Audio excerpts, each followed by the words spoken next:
Good morning and welcome to your Friday, January 3rd market news update. Both the euro and the pound slipped to two-year lows against the dollar on divergent policy fundamentals. Crude prices headed north yesterday, crossing into territory last seen before in October of 2024, with traders assessing Trump's policy impact. Equity traders watch closely the political uncertainty in Europe, staying away from excessive allocations. Silver rebounded yesterday, recovering from four-month lows fueled by investors' safe haven demand. Wall Street records fifth consecutive session in the red, starting 2025 with the wrong foot. Tesla rebounded in today's pre-market session after the miss of quarterly deliveries that sparked a short-lived sell-off. Finally, Constellation Energy won a $1 billion federal government clean energy contract. That's all for now, and thank you for watching.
Hi everybody and welcome to another daily presentation. This is the market overview for the 3rd of January of 2025, and these are the key events that you should familiarize yourself before starting your own trading day. Now, the first and sole topic of the day is going to be about Tesla, which has fallen short of its Q4 delivery expectations. So yesterday we saw the EV manufacturing announce its Q4 and annual deliveries, and we have seen the results disappointing market participants who started to offload shares into the market in anticipation of a wider sell-off post this kind of disappointing, to say the least, results. More specifically, we have seen Tesla reporting deliveries of 460,000 for Q4, which were below the expectation of 506,000. This was the consensus estimate by analysts, which was for the same period of the Q4 of 2024. Now, the fall of its share price was aggravated, however, from the expectation that the EV maker could have had its best quarter on record, something that did not materialize, and we have seen Tesla's share price falling by over 6% during yesterday's session. Furthermore, the company has recorded its first year-on-year sales decline in over 12 years, as the delivery miss of the Q4 has dragged down the cumulative total. And finally, we have to close by saying Tesla now trades around the $380 range in the pre-market, recovering slightly. But this kind of $380 range is almost 25% off its recent all-time high peak, which was around about the $490. Yet we have to note that interest in the EV maker remains strong, albeit this kind of miss we have seen, and possibly we're going to see Tesla rallying from here onwards. And we highlight their earnings report, which is going to be due out in a few weeks' time. Okay, so this has been the end of today's session, guys. Thanks for watching, and hopefully we're going to catch you on to Monday's session for another brief update. For the time being, take care. Bye-bye.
So I see people joining in still. Hi, guys. Again, apologies for the slight delay.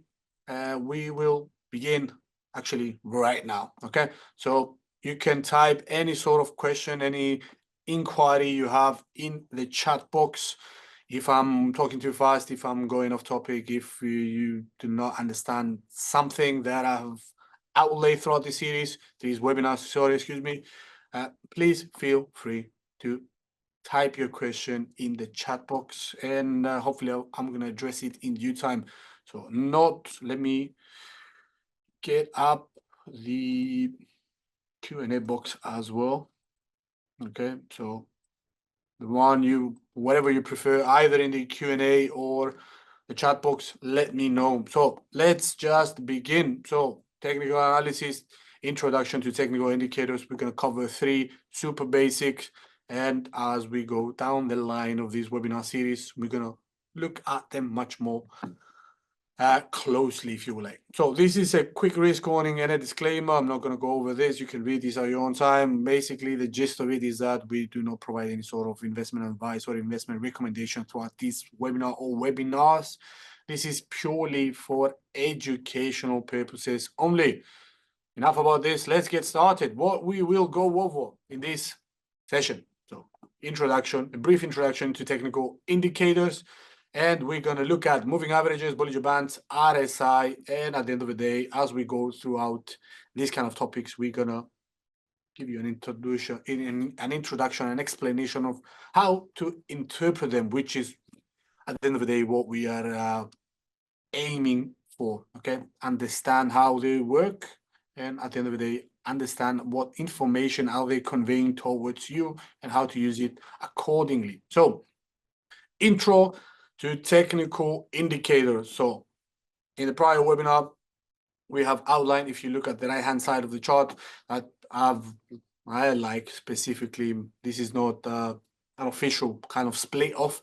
I like to split this big topic of technical analysis into 2 broad categories. Obviously, it does not encompass everything, but it encompasses the stuff that we will cover throughout this series. So split off is on the one side, you have charting analysis. On the other hand, we have mechanical analysis. We have outlined and outlaid the differences between the two and what goes where and what kind of information they convey. And a broad basic webinar we've covered in the past. At the end of the day, we have charting analysis, which uses bar charts, candlesticks, candlestick charts, trend lines, channels, support and resistance levels, chart patterns and gaps, and many, many others.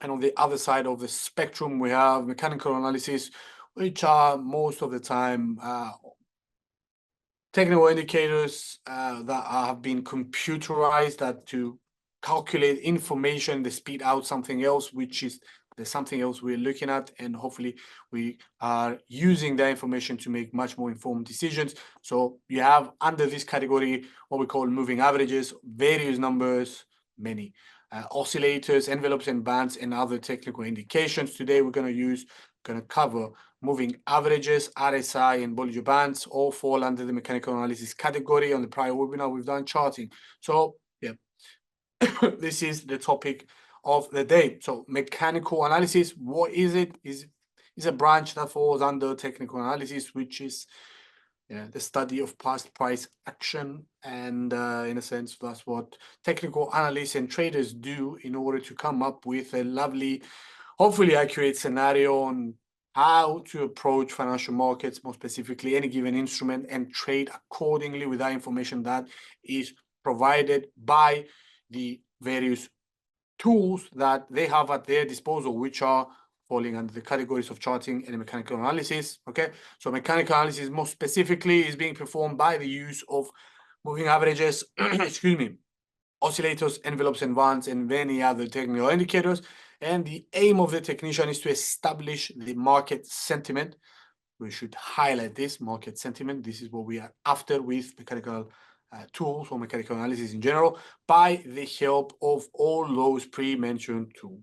Okay, so technical analysis or chartists look for technical indicators in historical asset price data to judge entry and exit points for trades. At the end of the day, the gist of it is this: we use these technical indicators to and once we observe them and understand them and interpret them correctly, they give us signals on when to enter and when to exit, if you know how to do that. This is what we aim to do throughout the series.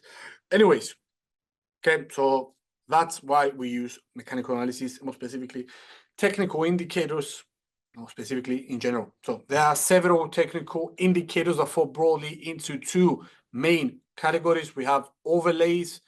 As the name suggests, they go on top of the chart, and oscillators, okay? So you can look at them as a fluctuations of something. Something might be sentiment, something may be momentum, something may be buying strength or selling strength, whatever that is. These are oscillators. Overlays go on top of price action, so it's going to it's going to overlay the price action, whereas oscillators usually, I mean, 99% of the time, 98% of the time, they go on a different window below the price action. Okay, you can see, you're going to see some visual illustrations down the line. So technical indicators are also known as technicals, plain technicals, are focused on trading data such as price, volume, and open interest. Okay, these are the three main key pillars of technical analysis in general. Okay, these are the main categories that information is conveyed. This is the most crucial aspects that technical analysts look at when they do technical analysis. Price is the foremost and most important of the three, followed up by volume, which is supplementary, but also open interest is also important, but at the end of the day, supplementary towards price action. So you have definitely first thing you look at, which in terms of how strong or how grave or how important that data is price, followed up by volume, and then by open interest. Okay, so all three are important. You need to look at all these three parameters via the use of various numerous tools that we have available at our disposal in order to make much more informed decisions. That's the gist of it. Okay, so technical indicators are commonly used by active traders, but they're also used by long-term traders as well in order to keep up with how the trajectory of the formation of the patterns throughout the lifetime of their trade is doing. Okay, so they use various technical indicator tools, much less than short-term traders, we must say this, in order to get a gist of where the market is headed at, whether they are positioned according with the market, or whether it's time to close off a position and go the other way or adjust accordingly as the market behaves. Okay, so they use technical indicators as well, but primarily technical analysis, more specifically, these technical indicators are used primarily by the majority of traders who are in nature, by definition, short-term traders. Okay, yeah, that's pretty much it. Moving on to the next slide. Again, we have types of technical analysis, and more specifically, we stay on the mechanical analysis aspect of things. We have on-chart indicators, which you may call overlays, and off-chart indicators, which we call oscillators. Okay, so on the left-hand side, on the on-chart, we have moving averages and Bollinger Bands, two of the things that we're going to talk about today. But also we have Ichimoku Cloud, Parabolic Saw, Fibonacci, Retracement, and expansion, extension tools, all that kind of lovely stuff. There is a lot of them out there. Unfortunately, we don't have enough time for every one of them. So we're going to cover moving average and Bollinger Bands, simplest, most easy, and most basic things you can apply to your charts after this kind of webinar if you're familiar with them. Okay, super easy to understand compared to, for example, Ichimoku Clouds, which as a technical indicator needs a little bit more sophistication and knowledge from those that are actually using it. Super super important. It has a lot of great qualities that you can get great insights from, but it needs some sort of prior knowledge and a little bit more attention when you need to digest what kind of information is conveying. Still, we're going to do a webinar near the end of the series. We are on Ichimoku Cloud. So on off-chart indicators, we have what we call RSI, the Relative Strength Index, moving average, convergence and divergence, or the MACD, the ADX, which is the average directional move, but also the broader based and simple momentum. Okay, so in this webinar, we're going to do 2 of on charts and 1 of the off charts kind of technical indicators, moving averages, Bollinger Bands, and RSI. MACD, we're going to do a special webinar down the line. ADX, same goes here. Super important and lovely indicators I like to use specifically when it comes to my job. Okay, so moving averages, let's start. So the moving average is, if not one of the most widely used technical indicators, because it identifies if a trend has already begun or an old trend has ended or reversed. Okay, notice the past tense here. That means moving averages are compiling information about the past. They are lagging indicators. They are telling you when, if that actually happened, when the market has shifted, okay, where it's going towards the upside and moves to the downside, you get this confirmation from moving averages. They do not have price predicting or future predicting abilities. Okay, they convey and compile information about the past. Do not treat this as a crystal ball that's going to tell you where the market is going to move towards the next. No, it compiles information about the past, and it gives you the clear indication and highlights, in a sense, whether the current market trend has shifted or is actually going the same way. Okay, so it does not have future price predicting abilities. Please digest this. Do not treat moving averages as a leading kind of indicator. They do not tell you what the market is going to do next. Giving you an information, it gives you a snapshot of what has already happened. Okay, and you use that information accordingly. Okay, so it tracks the progress of a trend in a nutshell. That's what moving averages do. So it is the average of a certain body of data. So the 10-day uses the past 10 closings of closing prices of the past 10 days. It compiles them. So it adds all those values, those close prices of the past trading sessions together, and then divide that by 10, and you get the average. That's essentially what moving average means. Okay, so when we say this is the definition of average, when we use the term moving average, that means that period that you have priorly selected, let's just say 10, 20, 50, 100 days, whatever that is, or minutes, or 30 minutes, or whatever that is. Okay, it compiles information about that past period. So when a new day comes, okay, and imagine that today's session is over, moving average is going to be updated, and it's going to use the close price of today's session and extract the now 11th session in the past. Okay, so it keeps track of the past 10 days, what has happened with close prices, and it averages it out. Okay, so you can clearly see from here that closing prices, okay, are the information that goes into this indicator. So it needs for the day to close. Therefore, you get the hint that this is not telling you anything about the future. It's telling you about what has already happened. Okay, so again, not a leading indicator. Do not treat it as such.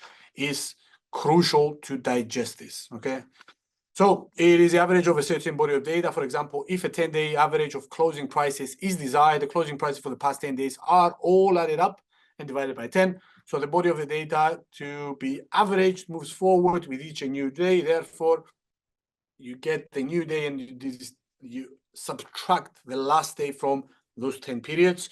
Okay, you create a new average and you move onwards.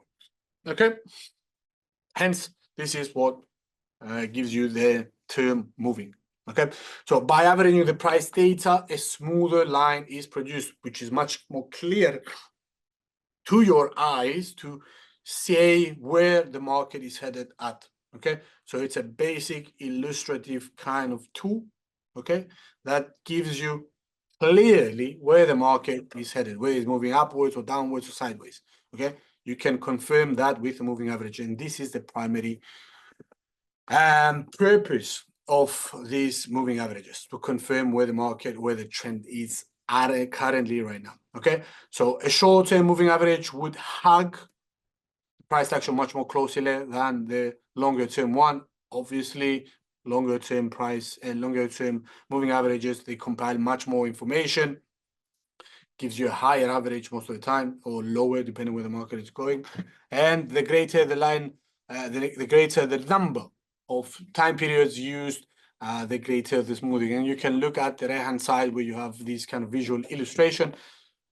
If you didn't have these annotations, which is 250, 10, 20, looking purely at these lines, this blue, this green, this red, and the black one, you could instantly guess which is which. I'm not talking about specific periods. I mean, I'm talking about in relative terms, which is the short-term moving average or the longer compared to the other one, which is longer. Okay, so smoother line, the 200 there, you can see that it's not fitting the price action much more closely, much like the 10-day moving average is. Okay, and in much more, not advanced, but more intermediate kind of terms, most traders, or the ones at least I've came across, like to use two moving averages or more to see whether it's going to be a short to medium kind of shift in trend, or whether that has happened, because using it only once gives you what you can clearly anyways see from the price action, from lower highs and lower lows in this kind of case. Okay, so you can see with the naked eye where the market is headed, started from the top left-hand side corner of the chart and goes down to the right-hand side. Obviously, the market is moving in a downwards fashion.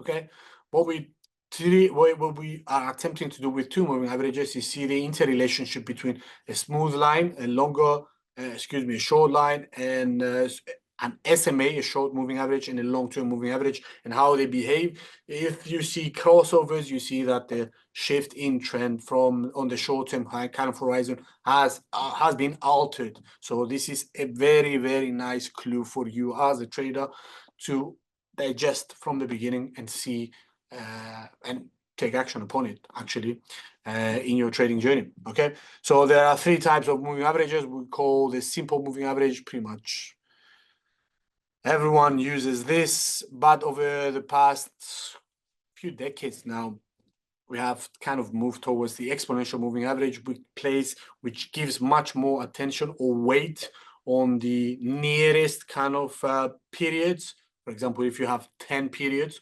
10-day moving average, and you use an exponential moving average, much more weight on the price action in the calculation of the average is going to be placed on the day 10, 9, 8, and 7, something like this. Okay, so it depends on the setting you have in front of you. Okay, so the exponential moving average is much more jumpy, is much more accurate on the short term compared to the simple moving average, which purely adds all those 10 values and divides that by 10, or 20 numbers and divides it by 20. Okay, so yep, exponential moving average is another lovely example. Okay, so as the moving average is not a follower, it is a leader. Excuse me, it is a follower, but it's not a leader. That means it's not telling you where the market is going to move towards next.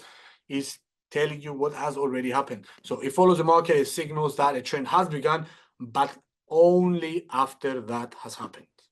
Okay, doesn't tell you in advance what has happened or will happen, what has already happened. Okay, so we have two examples of strategies of moving averages. We're going to cover them in depth in upcoming webinars. This is for you to just save it for the time being, and hopefully going to join the webinar in the near future and watch it this in depth. But again, strategies by using moving averages, using only one moving average. When the market, the rules are when the market closes above the moving average, when you see a candle breaking above this kind of line, this is considered to be a bullish sign. And when you see the moving, the price action closing below the moving average, this is a bearish kind of, is treated like a bearish signal. Super simplistic, can work on many occasions. On other occasions, is kind of misleading. So you need to be aware of the shortfalls as well as the benefits. Okay, so two moving averages is a little bit more sophisticated, but again, at the end of the day, they are compiling information about the past. It gives you lovely insights, and the rationale behind this is, or the rules behind this is that When the short-term moving average is crossing above the long-term moving average, a bullish trend is signaled. So a bullish trend has begun. So imagine that a long-term moving average is coming down, where the short-term moving average line is crossing above it. That is telling you that on the short term, we have a shift in trend, and it's going to alter the long-term kind of trajectory of that instrument, or has already altered the trajectory of the short-term instrument. It doesn't mean that it's going to move further north or to the sideways. It depends. Okay, but is treated as a bullish signal. Now the opposite is also true. So when the short-term moving average crosses below the long-term one, a short position can be taken, yes, because this is a bearish kind of indication. Okay, going to see a visual illustration here. So the blue line, as you can guess by yourself, is the long-term moving average, because the green line at the end of the day is hugging the price action much more closer. So green line is the SMA, the short-term moving average, whereas the blue line is the LMA, the long-term moving average. Okay, you can clearly see that without knowing pretty much anything else. You don't need to know the periods that are studied in this kind of occasion. If I'm not mistaken, this is 50 and 150. So it's a longer kind of perspective to see how the trends are shifting. So on this example here, we see the green line, the short-term moving average, crossing below the long-term moving average. So the green line is below the blue line, triggers a sell signal for us. So we would call a bearish crossover, or in other words, a death cross. And as you see from there onwards, the market has actually moved to lower ground. We see some sort of stabilization in here and down here, but then we see the green line crossing above the blue line, the longer term moving average, which is what we call a bullish crossover. That means there is a buy signal here. Once again, afterwards, we see a bearish crossover, green line below the blue, and once again, the green line above the blue. So again, overall, you can see the trajectory of this instrument, which is dollar yen, and it's past kind of quote unquote old example. You have seen the rally of the yen, of the dollar against the yen in this kind of case. So weakness of the yen and strength of the dollar pushed the pair to higher ground. But what you see is that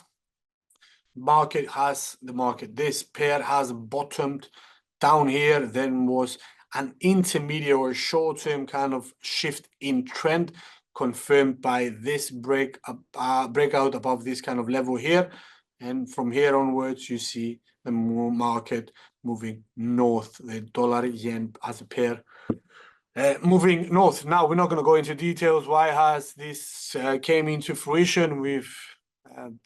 Again, I've hinted to this in a few minutes back, due to weakness of the yen and strength of the dollar, primarily due to the negative correlation, or the wider the gap that was created by net interest differentials between the central bank of Japan and the Federal Reserve. So the Federal Reserve raised rates kind of drastically, whereas the Central Bank of Japan, the BOJ, has kept its policy rate, you see, interest rates unchanged at the same kind of period. That creates a difference between interest rates.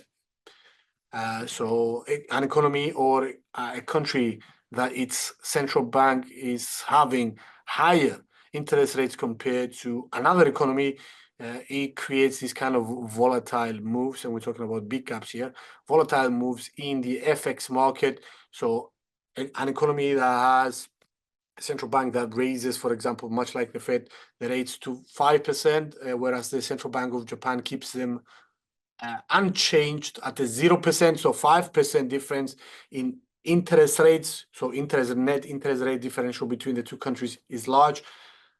Flows of money go towards the dollar, okay, because you can park your money in the United States economy and get interest payable on this kind of policy regime that the central bank is creating. And you see the fleeing of capital, so they take money away from Japan and put it into the Japanese yen. So they sell the Japanese yen and they buy the dollar. This leads to this rapid appreciation. Okay, so enough about this. Moving on to the next. What's the time? 1:30, perfect. So next topic is Bollinger Bands. I don't know if you're familiar with this. Again, super simple concept, easy to understand and comprehend. You'll see what I mean right now. So Bollinger Bands, this was a technique that was created by John Bollinger back in the 1980s, if I'm not mistaken. So two bands are placed around a 20-day moving average. The 20 can be altered to whatever period you like, by the way. This is the default setting, okay? The 20-day moving average. It uses information about the prior slide we just made, moving average, and it adds two bands. So Bollinger Bands uses statistical data. More specifically, we're talking about standard deviation, which is a statistical concept that describes how prices are spread around an average value. So moving average is the average value, and you have the standard deviation, this statistical kind of tool, that adds on a buffer zone above this line and below this line in order to capture how far the price action is moving away from that average. Okay, this is in simple terms what the Bollinger Bands are doing. So in this kind of case, the upper band is the 20-day moving average, okay, which is updated daily. And you add on two standard deviations on top of it. This is mechanical, by the way. You are not going to manufacture this indicator by yourself on your own. It's already computerized. You just select the period and the software spits out the Bollinger Bands. And you have two standard deviations. Above the moving average is the upper bound, and the lower bound is moving average minus two standard deviations. Okay, so the reason why we use two standard deviations and not three and not one is because two standard deviations ensures that 95% of the price data is probably going to fall within the two bands. That means that volatile move between these kind of two bounds, yes, is kind of explained due to the higher volatility that arises, but it captures only the 95%. So the remaining 5% is what we do care about. So we're looking at, when we use the Bollinger Band, in a sense, we're looking for those volatile periods on an instrument's price action history that gives us signal that this move has moved way ahead of itself, and that correction near the average is probably going to ensue. Okay, you will see what I mean shortly. So Bollinger Bands measure volatility.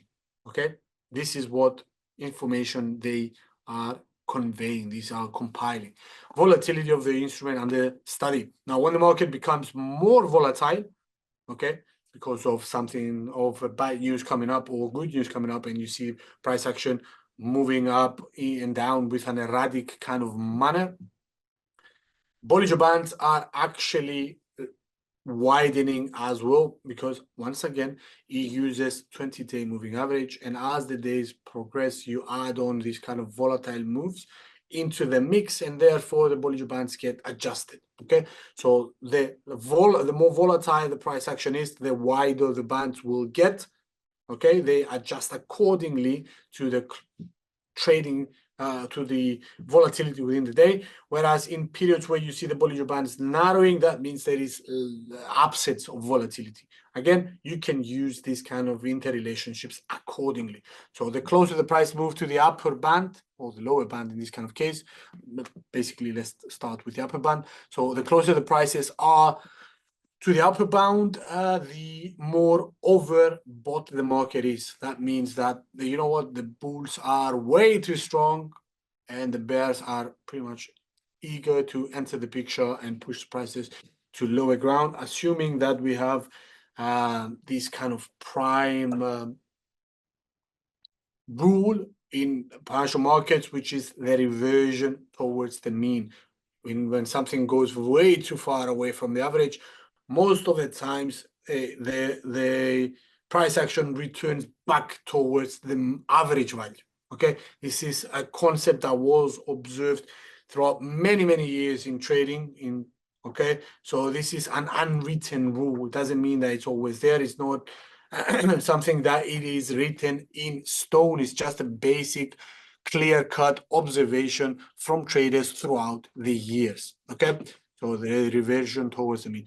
On the flip side, the closer the prices move to the lower band, the more oversold the market is. Okay, and this sparks short-term deep buying opportunities, or at least the mentality triggers the mentality of deep buyers, and therefore most of the times you see this correction following afterwards. Once you see the break above or below the price, the bands. So upper and lower bands can also be used as price targets. We're gonna go into the details here. Okay, so where the market is headed, clearly south, clearly downwards. Okay, you can clearly see that from the price action alone. So lower high, so this is the previous high, so lower high, and then you have a lower low, lower high. This is a comparison, lower low, lower high, lower high, lower low, lower low. So you see the peaks and troughs of this kind of instrument, clearly seeing where the market is headed. You can also use the moving average on the middle of it, the midline. This is the 20-day moving average to give you an indication where the market is headed if that is not clear for you. Okay, and you have an upper bound and a lower bound. Let me get a pen here and do the laser. Oh, there's the pen.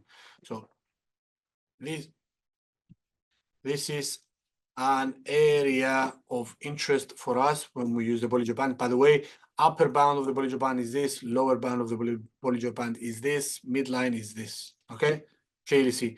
And you can see the more volatile the price action, the larger the bands get. So you see this difference in distance from the midline here, and you can see that the distance between this is much smaller. So this area is low volatility, this area is high volatility. Okay, so what we're dealing with here is that whenever we see breaks above the upper bound of the Bollinger Band, we most of the times go short, assuming that price action is going to return towards the midline. Sometimes it goes way below, which is another scenario we see here. Break below triggers a buy opportunity, and you have a take profit somewhere in the midline as well. So that's pretty much how you treat Bollinger Bands. Okay, another opportunity arose here.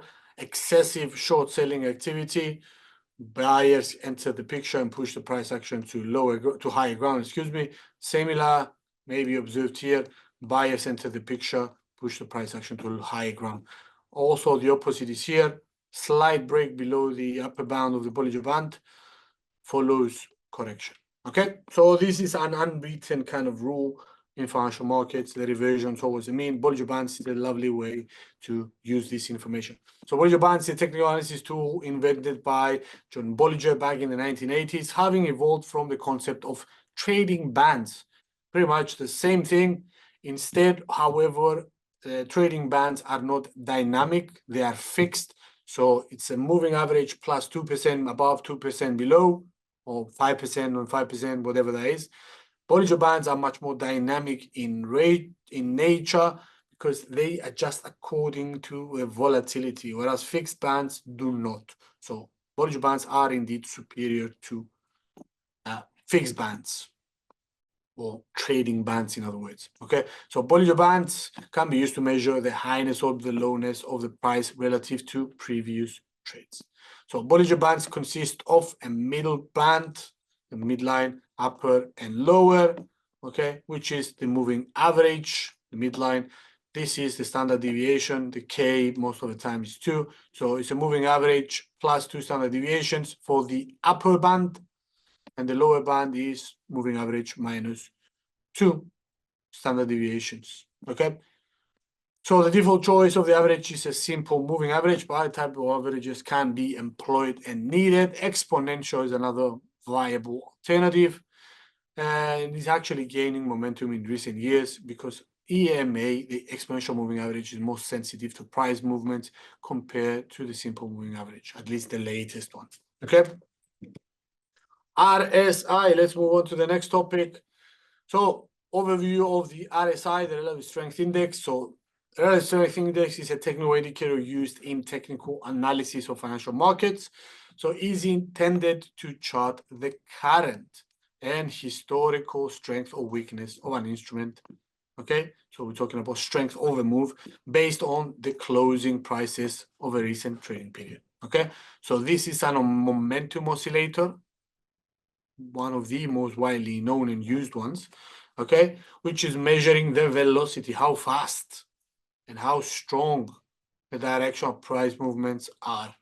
Okay, so a super important technical indicator that is an oscillator that goes below or below the chart on your setup, that can give you lovely insights on how to trade. Okay, so we're going to talk about specifically in the next few webinars about RSI divergences, something I really like to spot and look forward to, because they're, relatively speaking, super easy to understand and spot, but also to trade. Okay, so you see build up of momentum, you see some sort of slack coming into fruition, price action continues to move higher, but RSI is giving you indications that, you know what, there is not much more momentum left in this kind of trade. From there onwards, you extrapolate that a correction is going to take place and you capitalize upon this by going short. Okay, let's not go into many more details because we're going to see in future webinars. So momentum. What is momentum? Is the rate of rise or falling of prices. Okay, that's what momentum is.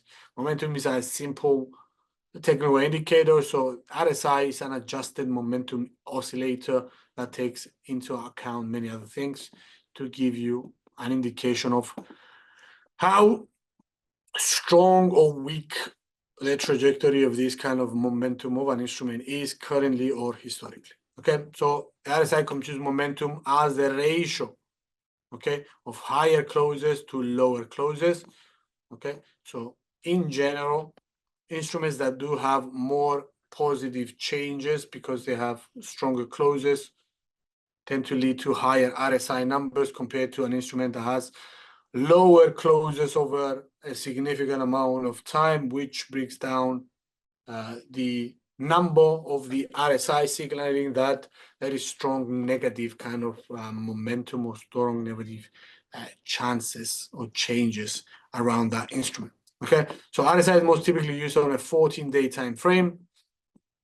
Again, this can be adjusted accordingly to get the cyclicality of markets. For example, commodities, you can do that as a 21, super important as well. So monthly kind of life cycle in futures, pretty much the same thing can be used as well in order to get much more accuracy in your trades. Okay, so measured on a scale from 0 to 100. So 0 is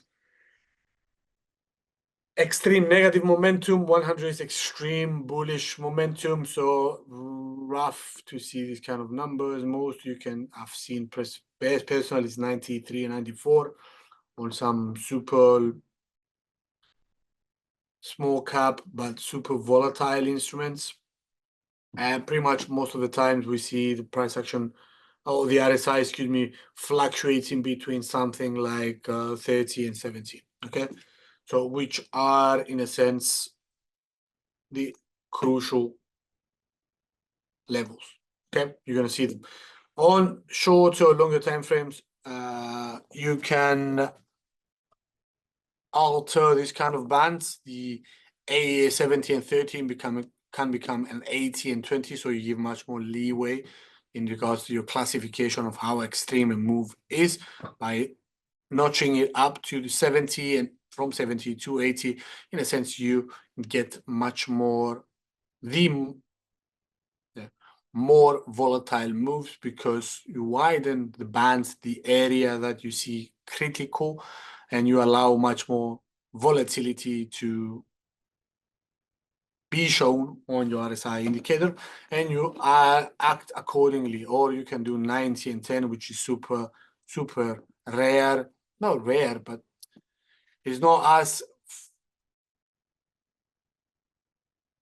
is not as common as the 70 and 30 or the 80 and 20.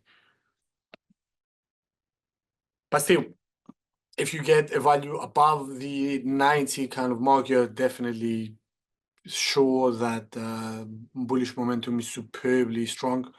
and maybe a correction for lower is gonna follow. Okay, same thing goes, the opposite thing goes to say for the 10 as well. Okay, so visualization of relative strength index. What is the instrument? Dollar yen. Once again, you see Bollinger Bands and RSI below once again. Okay, you can clearly see the mark this instrument excuse me, dollar yen fluctuating between the 70 and the 30 in a nice manner. Okay, around the 50 as well. And for some reason, we discussed the reason beforehand, we see this rally of RSI giving you an excuse me, an indication that a strong bullish momentum currently is probably going to push price action to higher ground. Most of the times, all the times basically, RSI also compiles information about the past. No leading indicators. This is not a leading indicator in any sort of way. It's much more jumpy or more volatile or more accurate on short-term kind of scenarios. RSI gives you instant kind of hints, but at the end of the day, it's also a lagging indicator because it compiles information about the past 14, 21, whatever days you have selected. Afterwards, you see this, if you use the 50 as your guideline, so it's the area between expansion and contraction territory, if you will like, or bullish and bearish kind of momentum. So above 50, that means the bulls are in control. Below 50, that means that the sellers are in control. So we went from a period of sellers being in control, okay, not by too much, but then you see a break above the 50 and the bulls taking the initiative, okay. This is a lovely indication that tells you the bulls have now taken control, confirmed also by the moving average, confirmed also by the Bollinger Band, okay. So add all those things together, you get a bullish signal that you can trade on. And afterwards, you see RSI staying above the 50 line. That means the bulls are in control and still in control. And then once again, push the price action above the 70, which is over bought kind of territory. You see contraction once again above the 50, 1, 2, 3 times. And then once again, you see a surge of RSI that hits maybe somewhere around the 85 to 90 kind of area. So superbly strong bullish sentiment. You can clearly see that obviously from price action. Okay, albeit it's few corrections. Main trajectory is obviously upside. Okay, here, and the RSI confirms that. Okay. So the principles of RSI and the conditions, let's go cover them pretty quickly. So because we're running out of time. So the principles are when the price moves up very rapidly at some point in time is considered to be overbought. So above 70 is overbought or above 80 is overbought. So likewise, the price falls very rapidly at some point is considered to be oversold. So overbought, most traders go short if they do have enough conviction and enough signal, and when it reaches oversold conditions, you see deep buying activity, traders going along to capitalize upon the expectation that there's going to be a reversion toward the mean because the move has been super excessive. So the level of the RSI is, this gives the rise for the potential reversal scenario, and this was what we are attempting to capitalize upon when we use the RSI. Okay, so analysts look for these levels. The level of the RSI is a measure of the stock's recent trading strength. Remember, it's a lagging indicator like a moving average. Use moving average as well. And it's not forward-looking. No information about the future whatsoever. So the slope of the RSI is directly proportional to the velocity of the changing trend. So the sharper the slope is, much like in this kind of fashion, when vertical, same thing here, signifies superbly strong bullish sentiment.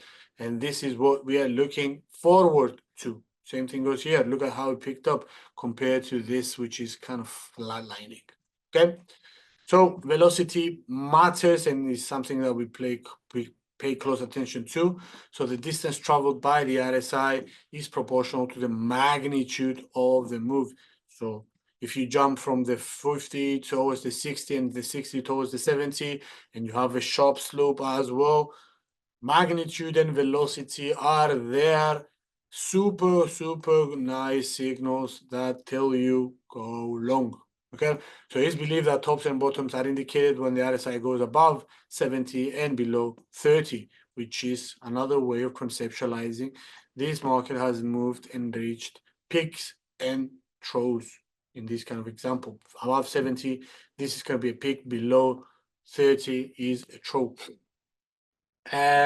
Traditionally, RSI readings greater than the 70 level are considered to be overbought, and RSI readings below the 30 are considered oversold territory. So in between the 30 and 70, the bands, or the 80 and 20, we see this as a neutral kind of area, with the 50 being the primary example of a computerized signal of indecision, so no trend.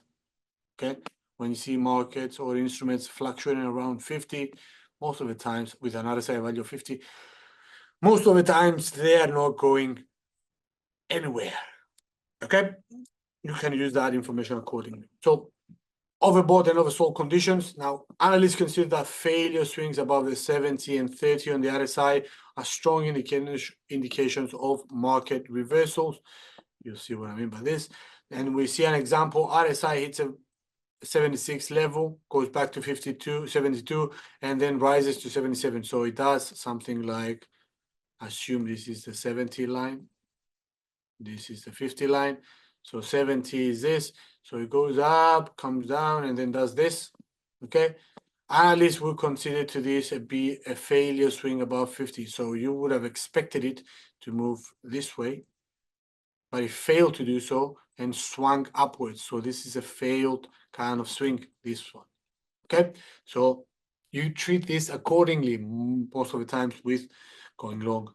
So finally, chart formations or in areas of support and resistance could sometimes be more easily seen on the RSI chart compared to the price chart. Now, the center line of the relative strength index is 50, which is often seen as both support and resistance line for the indicator. If the relative strength index is above the 50, it generally means that the trading instruments losses are greater than the gains.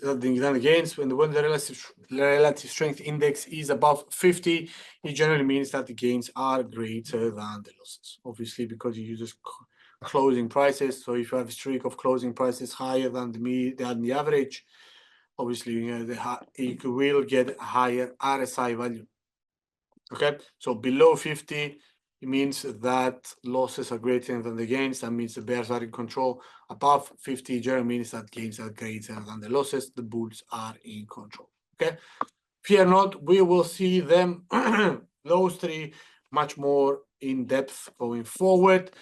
For the time being, I don't see any sort of questions coming through. I'm gonna leave this here and finish the session.